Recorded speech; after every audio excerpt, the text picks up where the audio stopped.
இல்லையா? இது வந்து நம்ம எல்லாரும் வாழைப்பூன்னு நம்ம சொல்கிறோம். பட்டு இது உள்ளே இருக்கிறத பூ வச்சு இது வந்து வாழைப்பூ கிடையாது, இது வாழைக்காயோட பிஞ்சு. நம்ம இந்த வாழைப்பூ சாப்பிட்றோம். ஓகே, இது பிஞ்சாக இருக்கும்போது பூ தான், இதுக்கப்புறம் தான் அது உங்களுக்கு வரும். பட்டு இந்த வாழை இதுக்கு பேர் ஃபுல்லாக பார்த்திங்கன்னா வாழை மடல். இது பாருங்கள், மேலே வெள்ளையாக இருக்கும் பாருங்கள். மேலே வந்து வெள்ளையாக இருக்கிறது ஜிங்க்கு. இப்படி தூக்கி நீங்கள் பார்த்தீங்கன்னா சிவப்பாக இருக்கும். இது வந்து அயனு. அதே மாதிரி பாருங்கள், திருப்பி உள்ளே பாருங்கள், மேலே வெள்ளையாக இருக்கும். இது இந்த பூக்கு அப்புறம் பாருங்கள் திருப்பி வெள்ளையாக இருக்கும். திருப்பி இதை உரிச்சிங்கன்னா இதை உரிச்சி திருப்பி இதே மாதிரி சக்கச்சவேன்னு இருக்கும். ஸோ மேலே இருக்கிறது ஜிங்க்கு, கீழே இருக்கிறது அயனு. நம்ம எல்லாருமே இதை பிச்சு தின்னுக்கிறோம்.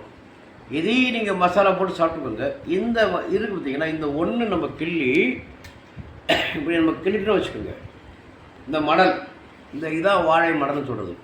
இப்போ இது என்ன பண்ணணும், நல்லா கழுவிட்டு பொடி பொடியாக ஒரு மடல் எடுத்துகிட்டு சின்ன சின்னதாக நறுக்கிட்டு ஒரு 200 ml தண்ணியில் இதை போட்டு நல்லா கொதிக்க வச்சுட்டு அதுக்கப்புறம் அதை ஃபில்டர் பண்ணி எடுத்துகிட்டு அந்த தண்ணியில் மிளகு சீரகம் போட்டு சாப்பிட்டிங்கன்னா பெண்களுக்கு இருக்கிற எல்லா பிரச்சனையுமே சூப்பராக தீர்ந்துடும்.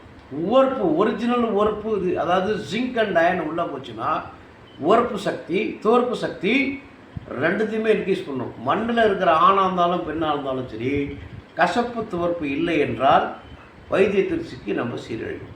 காலையில் கசப்பு, மாலையில் துவர்ப்பு. அப்போது நம்ம வாழைப்பூன்ற பேரில் இதெல்லாம் பிச்சு குப்பையில் போட்டு வெறும் வாழை பிஞ்சு தின்னுவானுங்க நம்ம.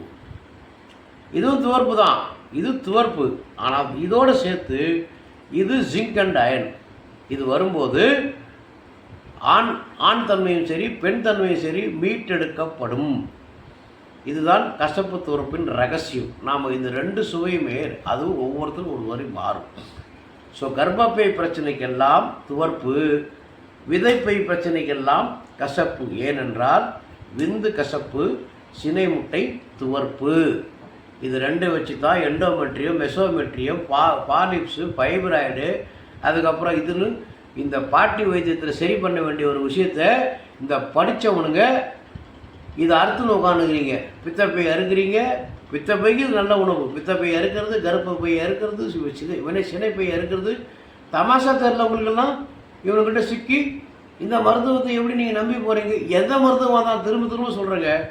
எண்ணுதல் உண்ணுதல், இந்த சமையல், அதுக்கப்புறம் அதை சமைக்கின்ற பெண்ணோட மனநிலை, அந்த இடத்தினோட நிலை, என்வாயர்மெண்டல் ஃபேக்டரான சொல்லப்படும் சுத்தம், அங்கு சொல்லப்படுகின்ற மந்திரம்னா ஒன்றை சுக்கலாம் மருந்தெல்லாம் கிடையாது. இந்த உணவு மருந்தாகணும், கணவனுக்கு நன்றி, உழவனுக்கு நன்றி, இது சாப்பிடுகின்ற குழந்தைகளுக்கு நன்றி, இதெல்லாம் சொல்லி அந்த மந்திரங்களை சொல்லி பெண்ணோட கைப்பட்டு கண் பார்த்து கண்காந்தம் செலுத்தப்பட்டு கைகாந்தம் முறுக்கப்பட்டு கிண்டப்பட்டு தூண்டப்பட்டு இதெல்லாம் பண்ணும்போது மட்டும்தான் அந்த உணவு தான் மருந்தாக மாறும். இல்லையேல் மலமாக மாறும். வாழ்க வளமுடன். ஜெய்.